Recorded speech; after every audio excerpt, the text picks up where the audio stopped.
राधे राधे। आज हमारे अगले भक्त हैं श्री जयमल जी।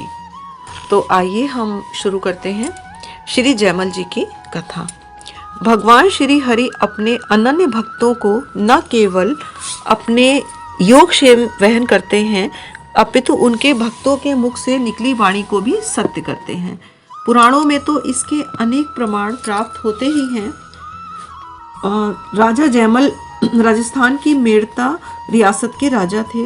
इनके परदादा राजा जोधा जी ने प्रसिद्ध जोधपुर नगर बसाया था। आप रसिक शिरोमणि संत श्री हित हरिवंश जी के शिष्य और श्री राधा माधव जी के अनन्य भक्त थे। श्री ठाकुर जी की सेवा पूजा में उनका बड़ा भारी अनुराग था।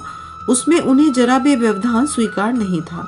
यहाँ तक कि उस समय कोई कितनी भी महत्वपूर्ण सूचना क्यों न हो, वे उसे नहीं सुनते और संदेश लेकर आने वाले को मृत्युदंड दे दिया करते थे। उनकी पूजा सेवा का समय भी थोड़ा नहीं था।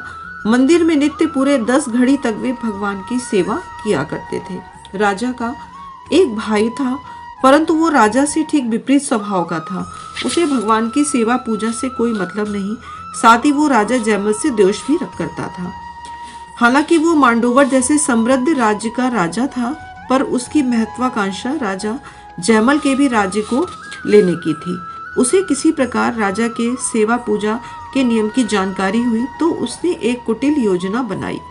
उस दुष्ट ने सोचा कि जब राजा जयमल पूजा कर रहे हों तभी मेड़ता पर आक्रमण कर देना चाहिए, क्योंकि मृत्युदंड के भय से उन्हें कोई आक्रमण की सूचना देने नहीं जाएगा और आसानी से राज्य हस्तगत हो जाएगा। ऐसा सोचकर उसने मेड़ता पर आक्रमण कर दिया।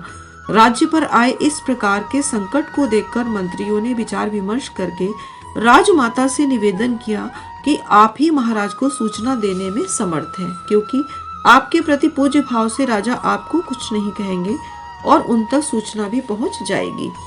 फिर वे जैसा आदेश देंगे हम लोग वैसा ही करेंगे। दूसरे किसी को भेजने पर महाराज उनकी बात भी ना सुनेंगे और प्राणदंड भी दे देंगे।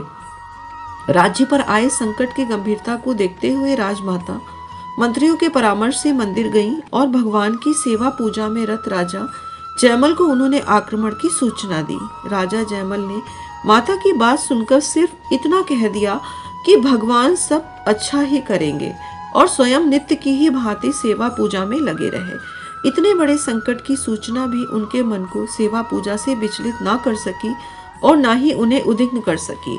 अब मंत्रियों के समक्ष समस्या थी, क्योंकि राजा की ओर से कोई स्पष्ट आदेश उन्हें प्राप्त नहीं हो सका। आक्रमणकर्ता राजा का भाई ही था। ऐसे में साम दाम से भी कार्य हो सकता था। राजा का स्पष्ट आदेश होता तो युद्ध के लिए सेना को कूच कराया जाता।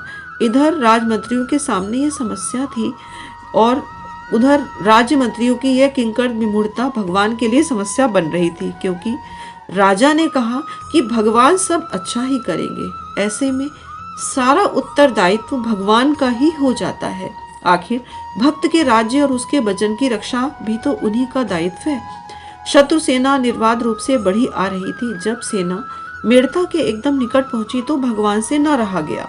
उन्होंने झट सैनिक का वेश बनाया और एक हाथ में तलवार ली, दूसरे में भाला धारण किया, पीठ पर ढाल बांधी और राजा की घुड़साल में जाकर राजा की सवारी का अश्व खोल लाए।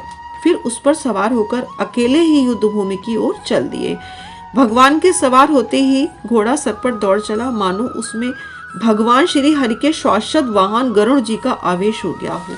पहले तो अकेले एकमात्र सैनिक को आते देखकर शत्रु राजा ने सोचा कि संभवतः ये संधि प्रस्ताव लेकर आ रहा होगा, परंतु थोड़ी ही देर में उनका यह भ्रम दूर हो गया। जब सैनिक बने श्री भगवान तलवार चलाते हुए शत्रु सेना में घुस गए, उस समय उनकी तलवार बिजली की भांति कौंधकर शत्रुओं को सिर विहीन कर रही थी और भाले का एक ही प्रहार हाथियों को फाड़कर उन्हें धाराशायी कर रहा था। पहले तो शत्रु सेना ने उस सैनिक को घेरने का प्रयास किया, परंतु तेज दौड़ते अश्व और विद्युत की भांति चमकती तलवार के पास आने का साहस कोई कर ना सका और थोड़ी ही देर में मैदान खाली हो गया। उसके लिए थोड़ी सी सेना का क्या अस्तित्व। अब युद्ध क्षेत्र में सिर्फ राजा ही अकेला बचा। उसकी सेना भाग खड़ी हुई। शत्रु भी मेरे भक्त का भाई ही है। यह सोचकर भगवान ने उसका वध करने के स्थान पर उसे अपनी भुवन मोहिनी छवि के दर्शन कराए, जिसका के दर्शन कर खरदूषण और त्रिशिरा मोहित हो गए थे। उस छवि और तेज को देखते ही राजा के भाई का शत्रु भाव नष्ट हो गया और वह मूर्छित होकर वहीं रणभूमि में गिर पड़ा। संकट समाप्त हुआ देखकर भगवान रणभूमि से वापस लौट आए और घोड़े को पुनः घुड़साल में बांध दिया।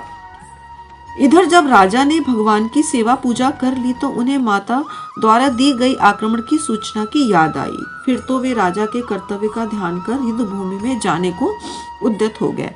उन्होंने तुरंत घोड़ा तैयार कर लाने के लिए कहा। घुड़साल में जाकर देखा तो घोड़ा पसीने से पूरी तरह लथपथ था। ऐसा लगता था उसे बहुत दौड़ाया गया हो। तुरंत जाकर राजा को इस बात की सूचना दी गई। राजा ने घुड़साल में जाकर देखा कि सचमुच घोड़ा पसीने से लथपथ था। फिलहाल युद्ध भूमि में तो जाना ही था, अतः राजा दूसरे घोड़े पर सवार हुए और युद्ध भूमि की ओर चल दिए। वहां जाकर उन्होंने देखा कि आक्रमणकारी राजा की सारी सेना घायल पड़ी है। आगे जाने पर देखा कि आक्रमण करने वाला भाई भी घायल है। उसने राजा जयमल को देखते ही सिर झुका लिया और बोला, आपको जो दंड देना है मुझे स्वीकार है। राजा जयमल ने कहा कि पहले यह तो बताओ कि तुम्हारी सेना का विनाश किसने किया और तुम कैसे घायल हो गए। उसने कहा, तुम्हारी ओर से मात्र एक सांवला सा सिपाही घोड़े पर बैठकर आया था। उसने ही मेरी सेना का विनाश किया और उसकी दृष्टि पड़ते ही मैं घोड़े से गिर पड़ा और मूर्छित हो गया। राजा जयमल को अब समझते देर न लगी कि वो सांवला सिपाही कौन था। वे तो अपने आराध्य देव श्याम सुंदर ही थे। राजा ने सोचा, जब उन्होंने इस शत्रु को क्षमा कर दिया तो मुझे दंड देने का क्या हक है। अतः उन्होंने भाई से कुशल प्रश्न कर उसे वापस घर भेज दिया। उधर भाई के मन में भी पश्चाताप हुआ कि मैंने अपने संत प्रकृति भाई से इस प्रकार का द्रोह किया। उसने बार बार क्षमा मांगी और स्वयं भी भगवत भक्त हो गया। इधर राजा जयमल के मन में बड़ा दुख हुआ कि मेरे कारण भगवान को इतना कष्ट उठाना पड़ा। मैंने तो माता से यह कह दिया था कि भगवान सब अच्छा ही करेंगे, इसलिए भगवान मेरे राज्य की रक्षा के लिए स्वयं युद्ध करने गए। इस प्रकार करुणा में प्रभु ने अपने भक्त राजा जयमल के वचन की रक्षा की। हरे कृष्णा कृष्ण कृष्ण हरे हरे, हरे राम राम राम हरे हरे, हरे कृष्णा। हे प्रभु, सभी को इस भव सागर से प्रभु पार कीजिए। हे करुणा में वरदान, हे कृष्णा हे कृष्णा हे कृष्णा।